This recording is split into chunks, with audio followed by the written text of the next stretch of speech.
Hello! Good morning, good afternoon, good evening, wherever you are. My name is Akash Lush, and this is my co-host, João Santos. and this is the Mildly Interesting Podcast.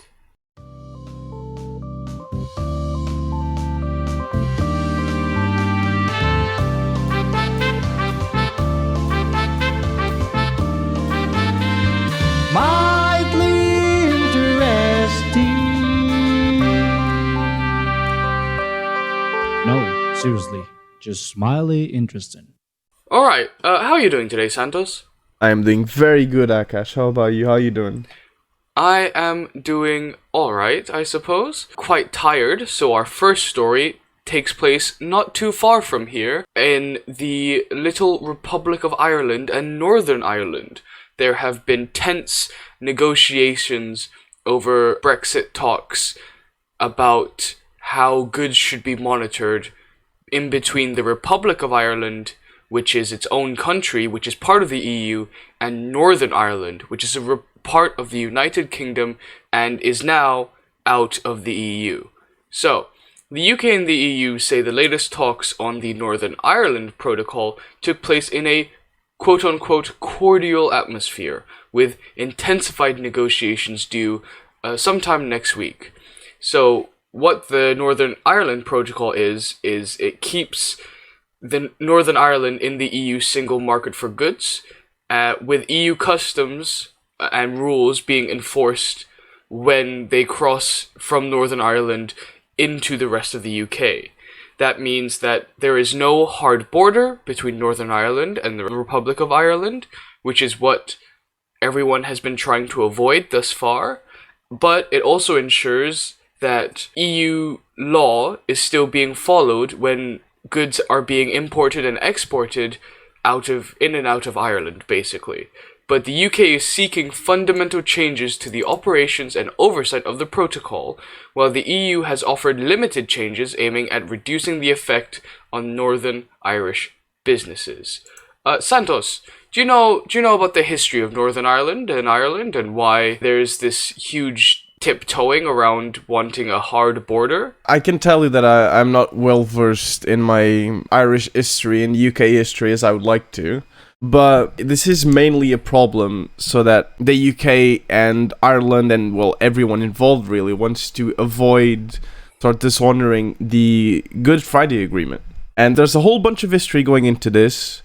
Basically, the UK was controlling Northern Ireland at the time, and, well, there was people who wanted to stay in the UK, people who didn't want to stay in the UK and wanted to be their own country, and therefore, after, fighting, after bombings, after everything, this agreement was reached, where it states that Northern Ireland was part of the United Kingdom and would remain so until a majority of the people, both of Northern Ireland and the Republic of Ireland, wished otherwise. Should that happen, then the British and Irish governments are under a binding obligation to implement that choice.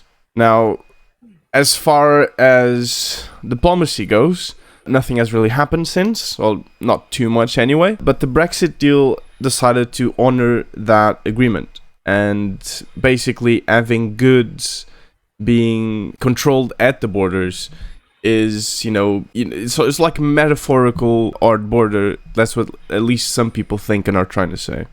Yeah, the whole Good Friday Agreement, like Santos said, basically legally binds the Republic of Ireland, the local government of Northern Ireland, and the government of the UK to all have a say in the governing of the people of Northern Ireland. So those born in Northern Ireland have the right to British citizenship, Irish citizenship, or both, and are given sort of the constitutional right, the legal right of free movement between any of these states. Obviously, if there were, as you say, metaphorical hard borders in between Northern Ireland and the Republic of Ireland, this would, in fact, break the treaty. And many people would not want that. So that's where the Northern Ireland Protocol comes in, which it avoids the hard border, but it still allows EU regulations to be enforced so that trade can happen between the EU and the UK. However, the reason tensions have been rising recently is because many unionists believe that this treats Northern Ireland different from the rest of UK, and obviously they don't want that, because that is one step closer to a united Ireland. And honestly, who wants that? I don't want it. And obviously, many people in the government don't want it.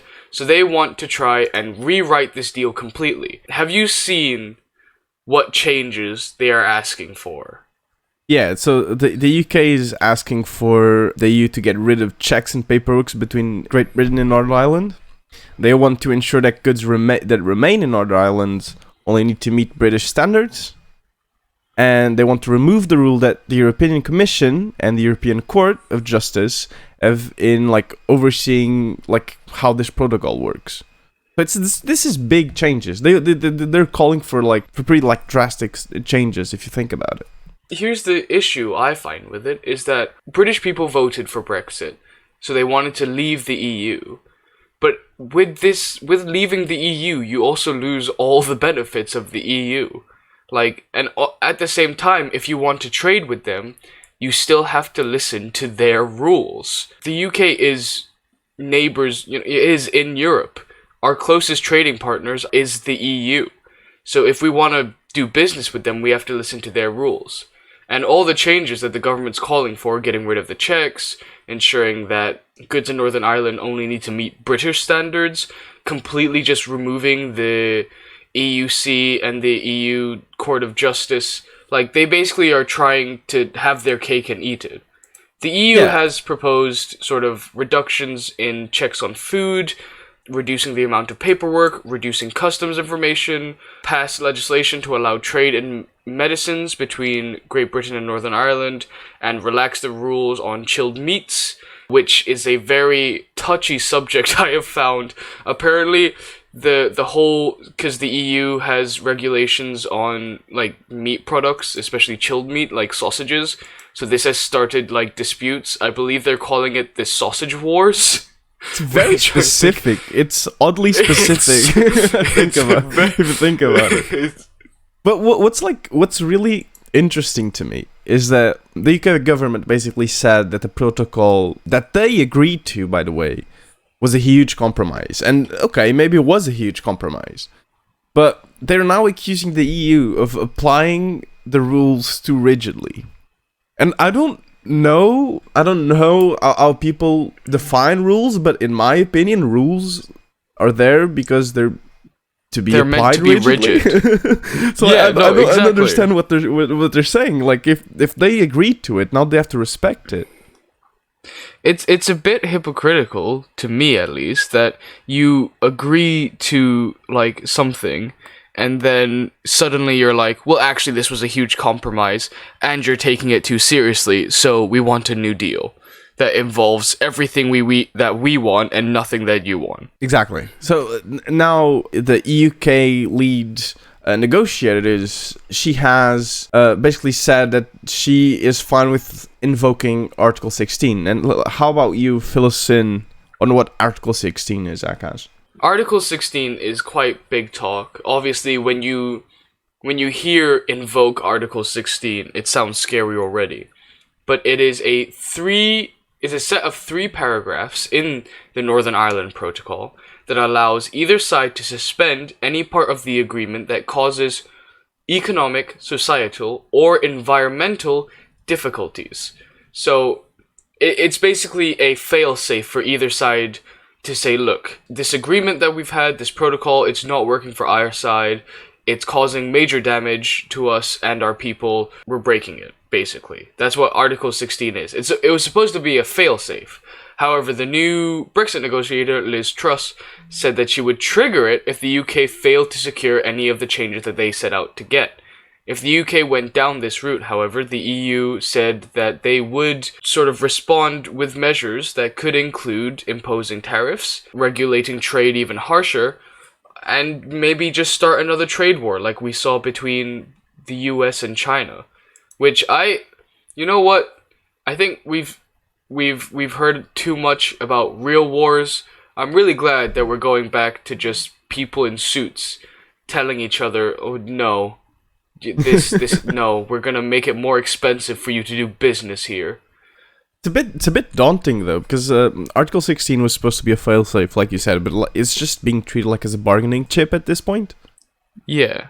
It doesn't make any sense. It's almost like it's there purposely for like these kind of situations where you're like, oh, I want this, and you don't want to give me this, but I want this, so I'll do everything I can to put in jeopardy everything we've done till now, so that you can give me this. It's supposed to be a last resort for either country, provided that the protocol does in fact impact them too heavily for them to respond. But like, yeah, I completely agree with you. It is just being used as sort of a, I didn't get what I want, you ruined my party, I'm gonna ruin yours. Like, it's just being thrown around. This is like the real like sad side of politics, and this is why I always say I hate politics, but I keep getting sucked into it. Yeah. And I can't stop looking at it, but I hate it because it makes absolutely no sense like 90% of the time. Yeah. What do you think, Santos? How do you think this is gonna like all play out? How is this all gonna play out? It's probably like they have said that they will be meeting on the 24th of January to continue talks. Now, if it goes like all Brexit talks before this, it'll probably take a long time to get to a decision, and there will probably be a lot of accusations back and forth, like there were with when Boris Johnson was found to, or not found, but like suspect. It was a suspect of like wanting to like invoke certain clauses in the agreement that would like benefit the UK mostly. There was like big in 2019, I believe, or 2020. So I have no idea how it's gonna go, but I do know something for sure. It's probably gonna take a long time, and it's probably gonna stay the same as well. Yeah, I was gonna say, I don't think the UK is gonna get much out of these talks in terms of like what they want. Credibility towards the government from the EU, as well as the UK's own citizens, has gone down. I'm sure everyone's seen the news of the Downing Street parties while the Queen had to like have a socially distanced funeral for her husband. So I genuinely think that the government has no trump cards left. They don't really have any reputation left in order to be throwing around stuff like this. Yeah, and quite honestly, I think the UK, and this happens with like France, like a lot of the time in Germany, like I think, especially with the UK now that they're out of the EU, I think they have a wrong perception of the amount of power they hold.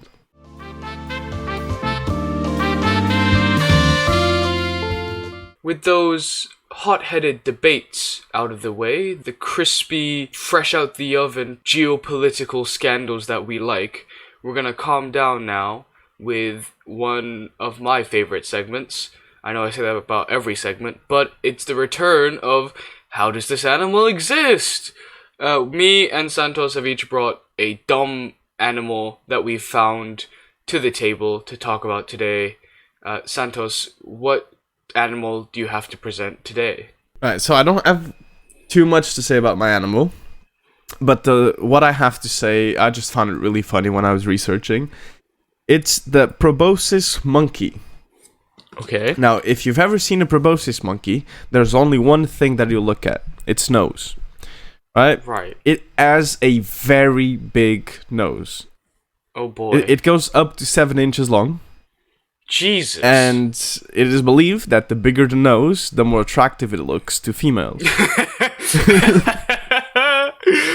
So to all of you that say that size doesn't matter, well, it does. Apparently it does. And it's the nose size of all things. I cannot believe this. If you look at photos, it looks like Squidward. Oh my god. The And I Squidward love monkey. it. It should be called the Squidward monkey. It looks so dumb. It looks so dumb. They have web toes, which is the only other thing that is interesting about them, really. They have web toes, which make them one of, if not the best swimmers of the primates. What?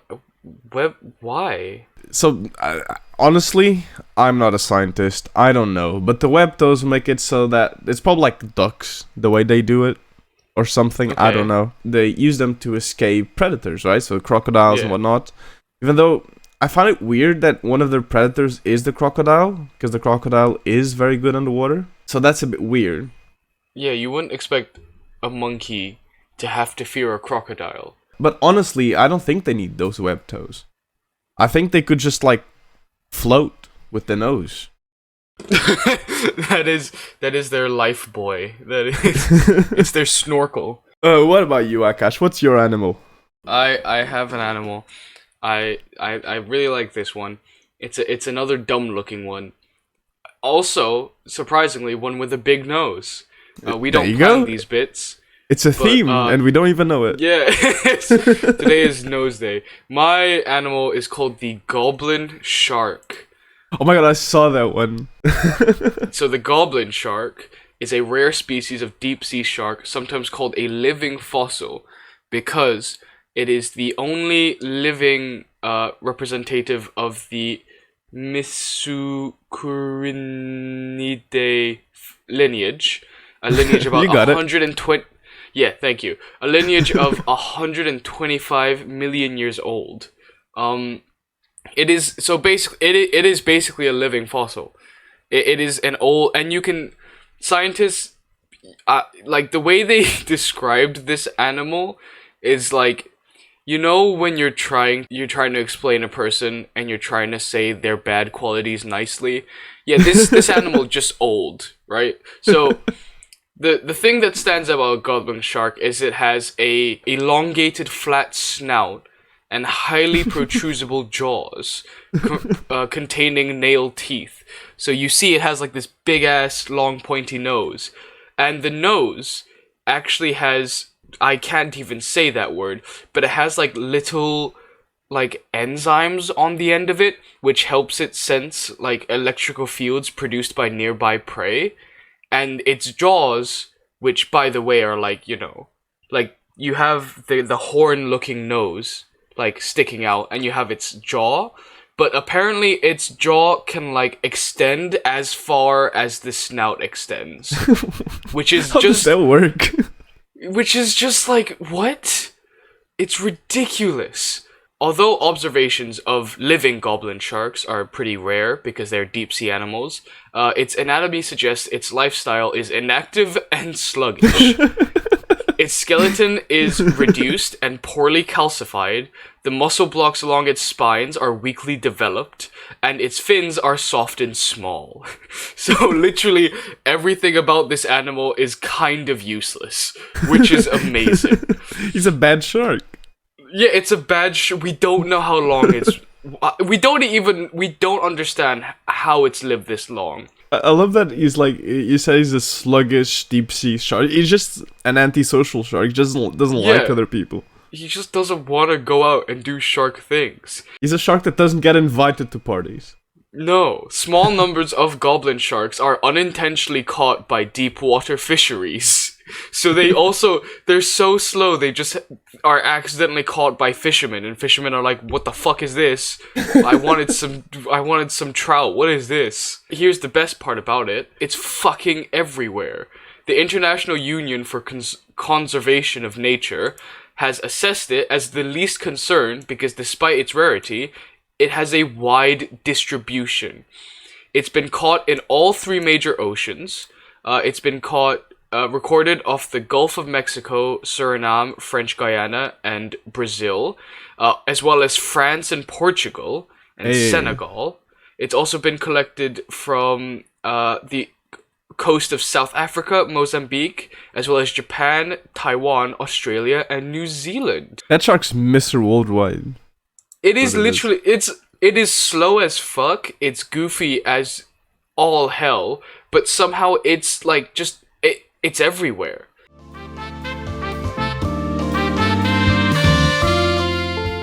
Now we move over to Central Asia, more specifically to Kazakhstan, where demonstrations started earlier this month on the 2nd of January due to the government's decision to lift the price cap on liquefied petroleum gas, which basically doubled the price in 2 or 3 days.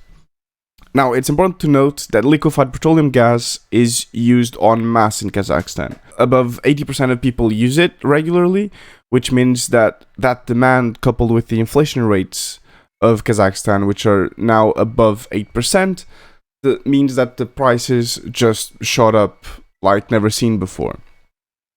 Now, the government, only a few days later, to be fair to them, announced price controls, but not before full-blown civil war erupted between the president along with the armed forces and the people of Kazakhstan. Police have been said to use rubber bullets, tear gas, and stun grenades, which is, in these kinds of countries, it's not new to see these things, and in previous reports on previous conflicts, Akash and I, we've talked about the police using these methods. This has resulted in, as far as we know, above 200 people killed and thousands of protesters being arrested. So, Akash, what do you make of this? What do you make of these protests? Initially, it started off with sort of the protests, like you said, against the sort of sky-high prices of fuel. But I think it kind of later just evolved into general discontent with the government, because Kazakhstan's government is shaky at best, so to speak. Previous president was Nursultan Nazarbayev.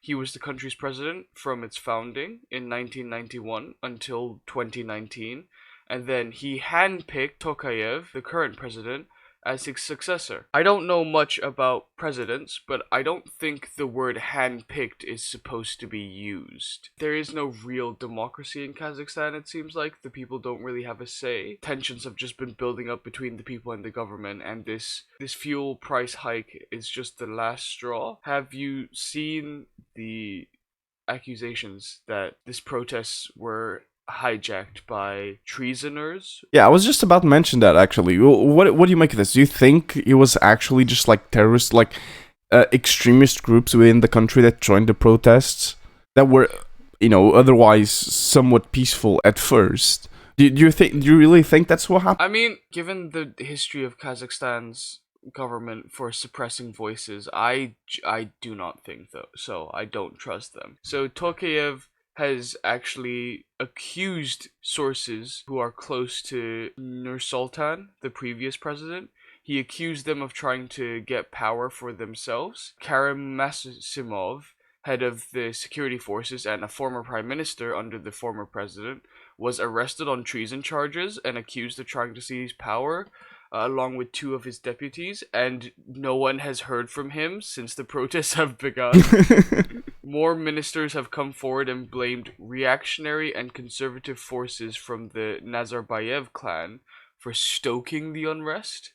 And obviously, with the accusation that they were meddling from terrorist groups, and even the media, Tokayev has accused the independent media of helping fan the protests. Although he hasn't really come forth with any retaliation, a lot of people fear it's going to be quite a Trump-esque reaction where the president is going to paint the media as the opposition almost, as the enemy, and they're the only good source of knowledge. I agree with you. I think it's smoke in the eyes kind of thing. What he's trying to do is it's an excuse to be ruthless. It's an excuse to get rid of the opposition, of the people that don't agree with him. It's the excuse he wants to sort of discredit everyone that is not of his ideology, right? Yeah. But it's important to note here, though, Nursultan Nazarbayev, the former president, when he stepped down, he still remained as chairman of the Security Council and of the ruling party. But it's not like he's without power. He was like, yeah, I'll step down, but I'll still, control everything. Yeah, that doesn't really sound like stepping down to me. Now, what's also important about this piece of news is the involvement of our favorite character in this story of Earth, Vladimir Putin. Now, Akash and I, we love this guy. We love this guy because he gives us a lot to talk about. He just creates content, really. He just doesn't sleep. He does the utmost. Yeah, Vladimir is the world's best influencer, basically, right? So, when he's not hacking Ukraine government sites or planning false flag attacks on Ukraine, he is helping the countries that border Russia. So, President Tokayev asked for help from the Collective Security Treaty Organization, which is basically a defense pact organization, which is basically ran by Russia, and it's the successor to the Warsaw Pact, which was dissolved in 1991. If you don't know what the Warsaw Pact was, it was basically, again, just a defense pact between countries in that region. This sort of organization, the CSTO, while it is a defense, like a sort of defense pact, it's a way for Russia to prevent these countries to sort of rebel against it. Right? One of the points in the treaty is that they're not allowed to join any other international organization, so they're not allowed to join, say, NATO, for example. So Kazakhstan, being part of this organization, asked for Russia's help, and Russia answered with 2,500 soldiers who have been deployed in Kazakhstan. Now, this is supposed to be a peacekeeping force, and apparently, at least from what the media says in the country, or what comes out of the country, is that this peacekeeping force was actually successful at dissolving the protests. Now, I guess, do you think how much peacekeeping was done in Kazakhstan? I've said it before. If you send soldiers to do peacekeeping, it's not exactly gonna be peacekeeping. It was 2,000 troops, mostly Russian troops, that were sent to keep the peace and basically just make sure Tokayev kept his position as president. They went in and bolstered police forces by cracking down on protesters. As you know, there have been some casualties. A figure of, I believe, 164 was published by government sources, but that was later retracted and quietly revised. I saw as a BBC source while researching for this that said that over 200 of them, of 200 people were killed. They said. Yeah, that's the recent figure that came out. So, I mean, the Russian troops are now withdrawn from Kazakhstan, but observers say that the mission, while brief, has put Tokayev in Putin's debt and has placed Kazakhstan more firmly in Moscow's orbit. You've also seen Putin accuse the West, as always. Putin has described the unrest as a colored revolution backed by nefarious forces in the West. Basically, it's Putin's way of taking a sly jab at America and NATO in general for trying to influence what he thinks is his sphere. For example, everything happening in Ukraine right now. You know, NATO and Europe are trying to get cozier with Ukraine, and Putin doesn't like that. So, I believe that Putin is just paranoid at the minute and will do anything to stop what he thinks are Western revolutions in his backyard. Yeah, there's no way that Russia would help Kazakhstan if it didn't give anything back to Russia. Like, the CSTO, right, the organization of which Russia is a part of, has had incidents in the past. There were incidents where Russia was called to action and didn't answer. So why now? Well, it's simple. By putting Kazakhstan more in Russia's lap and being able to sort of like take a light jab at Europe and the US and NATO, well, it just gives him validity in his own right when it comes to his other sort of conflicts in Ukraine, for example.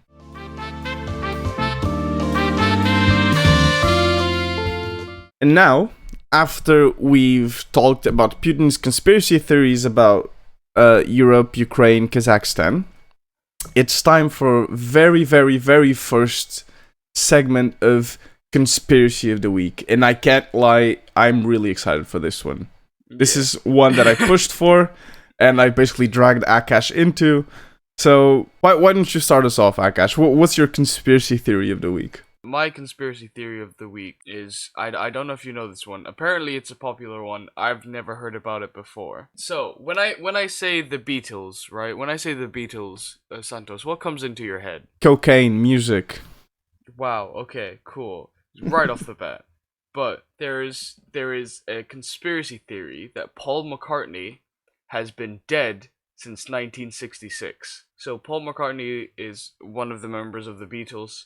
And he is still very much alive, making songs, and he's even going on tour. But many think that he is dead. Let me hear this. So, 50 years ago, a Detroit DJ accidentally started off this conspiracy when a unknown caller told him to put on the Beatles' White Album and spin number 9 intro from Revolution 9 backwards. When he tried it, he heard the words "Turn me on, dead man." And at the end of Strawberry Fields, one of the Beatles says, "I buried Paul." So, what does all of this mean? What do all of these like little clues, Easter eggs mean? Fans believe that on November 9th, 1966, Paul got into an argument with the other Beatles, stormed out of the studio, and was promptly decapitated in a car accident. Okay. To cover the whole thing up, the rest of the band hired a look-alike and a sound-alike, and yeah, they just replaced Paul McCartney. Thing is, even though the Beatles tried so hard to cover this all up, the band dropped clues in their albums and their lyrics to hint to the public that something was amiss. I have a list of them. Are you ready? I am ready. Go on. So, on the cover of the Abbey Road album, all 4 Beatles are photographed striding across a zebra crossing. That famous photo, right? Mm-hmm. But only McCartney is barefoot, and he's out of step with the other 3. What does this mean? No way. So fans think he was officially pronounced dead on Wednesday morning at 5 o'clock, which is why George points to that line on the Sgt. Pepper sleeve, Wednesday morning, 5 o'clock or whatever, and Paul is wearing an OPD patch. You know, it's acronyms for officially pronounced dead. Whoa! This imposter, we're gonna call him Imposter Paul.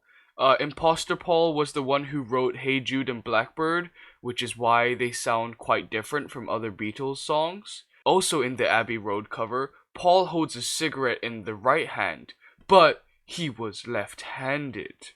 No way. What?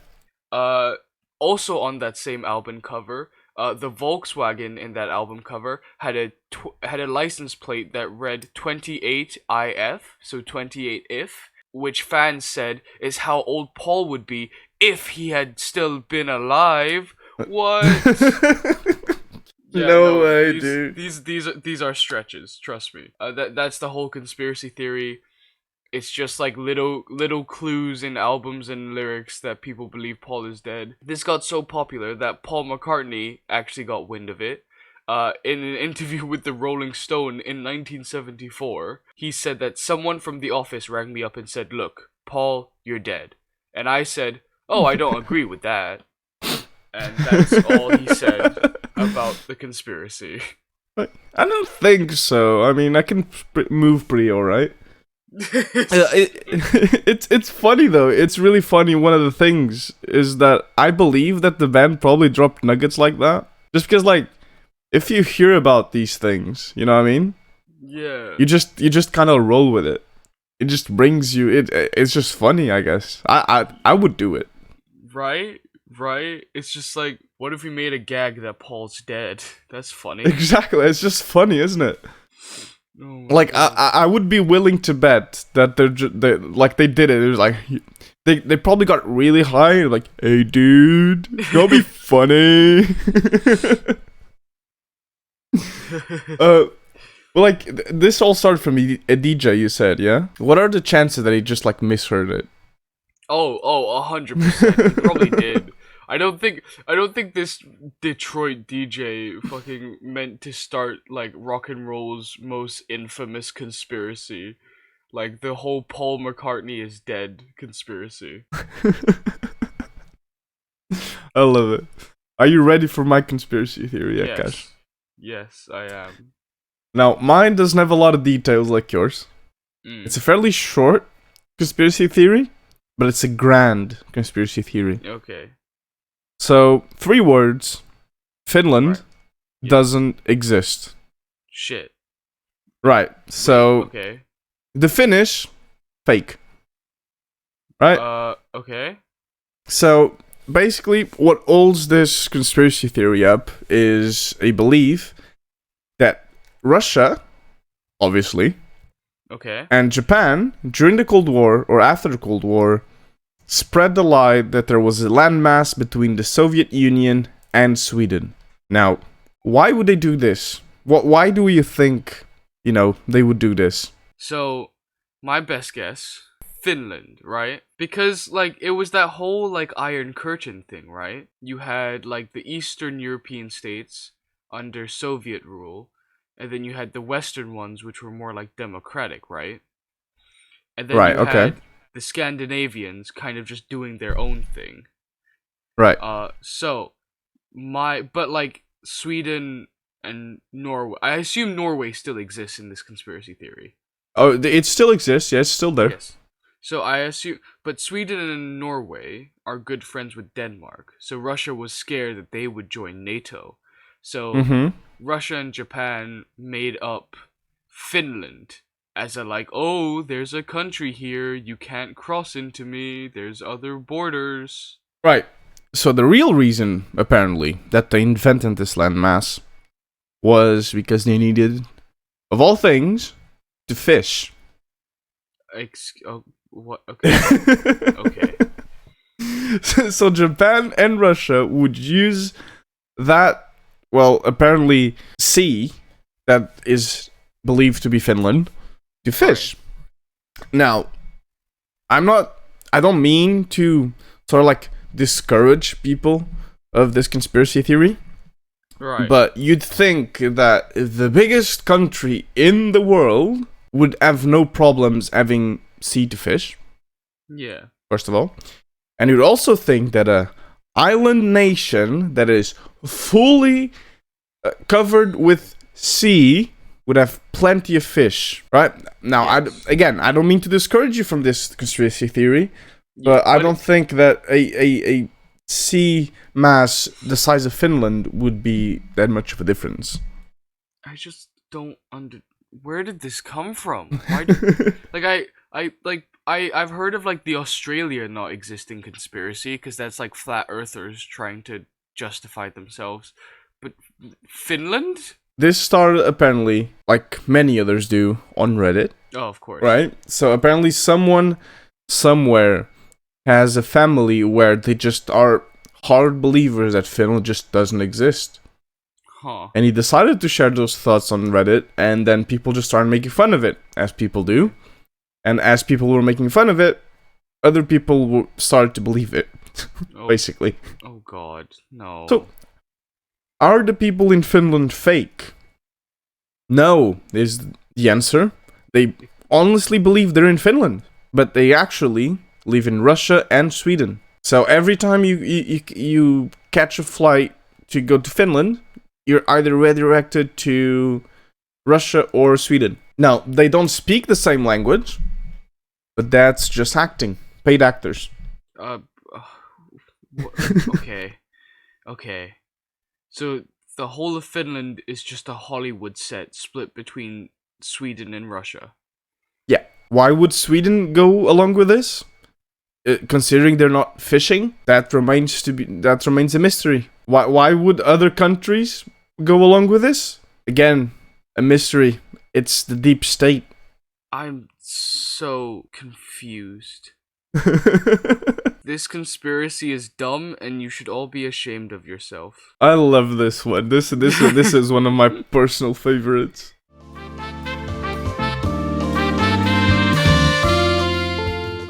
After those conspiracy theories that don't really hold their ground, we're gonna talk about some more shaky ground, and that is the landslides in Brazil. Brazil has recently faced torrential downpour. Landslide and flooding caused by torrential rains have killed at least 15 people in southeastern Brazil. Rivers have overflowed, leaving towns partially submerged, with more than 28,000 people having to leave their homes. Authorities are monitoring dams that could burst as more downpours could affect the hardest hit areas, and Brazil's mining agency said 36 dams were in a state of emergency in the state. On Saturday, a dam at the iron ore mine in Nova Lima overflowed, disrupting traffic on major highway for 2 days, with the Civil Defense Authority saying 341 out of the state's 853 municipalities had declared a state of emergency. For all you nerds and meteorologists,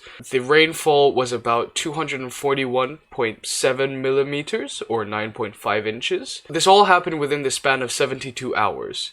So that's around, let's say, 242 millimeters. The average for the entire month of January is 329. So you're seeing about more than two-thirds of the monthly rainfall happening in just 3 days, which is absolutely insane. Yeah, it's scary that people still devalue, those who are worried about climate change and whatnot, because these things are happening. They're happening now. They've been happening for quite a while now, actually, but they're getting worse and worse every single year. There were reports in 2021 that the past 7 years have been the hottest on record. This doesn't just happen. There is a reason, and we know the reason, and it's crazy to me how we just don't do anything about it. The COP26 happened in, when was it, November last year? Nothing has been done since then. I was researching for this episode, trying to see what countries had done since. Nothing. Now, it's only 2.5 months. Fair enough. But still, nothing. No talks, nothing. So, the heavy rainfall in Brazil specifically, people say it was a host of reasons. There was the South Atlantic Conversion Zone, and there was the La Niña, which is a climate pattern in the Pacific Ocean. But most experts do say that this is an addition to the worldwide pattern of extreme weather events across the world. Emissions from the burning of fossil fuels have been trapping heat in the atmosphere, with average temperatures rising about 1.2 degrees Celsius over the acceptable levels, so the natural levels. This additional energy is unevenly distributed and bursts out in extreme weather conditions, like what we've seen in Brazil. Not only does it bring along hotter, longer heat waves, more persistent droughts, and more fuel for wildfires, it also influences extreme rainfall events.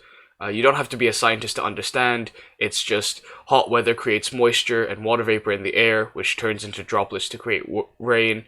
If there's more heat, more vapor, more rain. And usually this happens in shorter spans of time. Like I said, 2/3 of Brazil's monthly rainfall fell within just 3 days, which is not natural.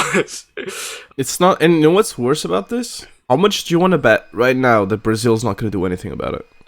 No, we know who's in charge of Brazil. It's Bolsonaro, and we've seen him in the past be skeptical about everything and anything that he doesn't agree with. These events, these rainfalls, these floodings, these dams are at risk of bursting. They will just get the same treatment as the Amazon did. Yeah. Oh, yeah. Do you remember that whole forest that is vital for the functioning of our world, of our planet, of our lives? Just neglected. Bolsonaro is, if anyone has time, we're not going to dive into him this episode. Bolsonaro is probably, I guess you could say, Brazilian Trump, but somehow slightly worse, because he is a climate change denier. He is an authoritarian by some right. He is most definitely a fascist, sexist, homophobic, the whole ordeal, and he won't do anything about it. It doesn't seem like he's bothered about how many people are being displaced because their homes are submerged. I mean, and it's not just Brazil, obviously. There are other sort of areas that are being hit by extreme weather. We saw heavy storms hitting Israel on Friday, several areas being flooded on Sunday, with people being stranded. About 18,000 people were cut off by flooding, and the municipality warned residents that the only way in and out of the area was by train. And people were filmed paddling down roads in kayaks because the water pretty much reached that high. We've also seen at least 8 people die in flash flooding in Iran's southern districts due to heavy rains expected to last until later this week. And Iran has been seeing drought for the whole of 2021. But like we talked about before, because of man-made climate change, extreme weather conditions, sort of almost like bipolar swapping from drought to flooding to drought to flooding, it's going to be more prevalent due to the fact that we are the human factor in climate change. Climate change might be natural, but what we've added to it, it's causing this wanton destruction. These kind of things happen every other day. Yeah. These weather events seem like they happen just every other day. And it takes weeks of negotiations and 26 whole conventions for those in charge to try to reach an agreement. And even when they do, nothing happens. No. We just need to be more vigilant. We need to realize that this is a phenomenon that we have influence in, and this is a phenomenon that we need to take action for, or we should have taken action for decades ago.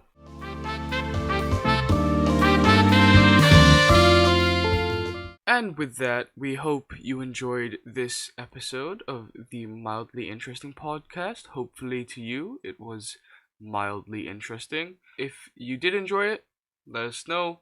Obviously, rate the podcast, give us a like, subscribe on YouTube, hit that bell, all that good promo stuff. We have a website that Santos works very hard on. I do. mildly-interesting.co.uk. Yeah, that's the one. Yeah. And then, of course, we've got social medias, Twitter, Instagram, all the good stuff. But yeah, I have been Akash Lush. And I was Wilson. And we will see you in the next episode. Bye.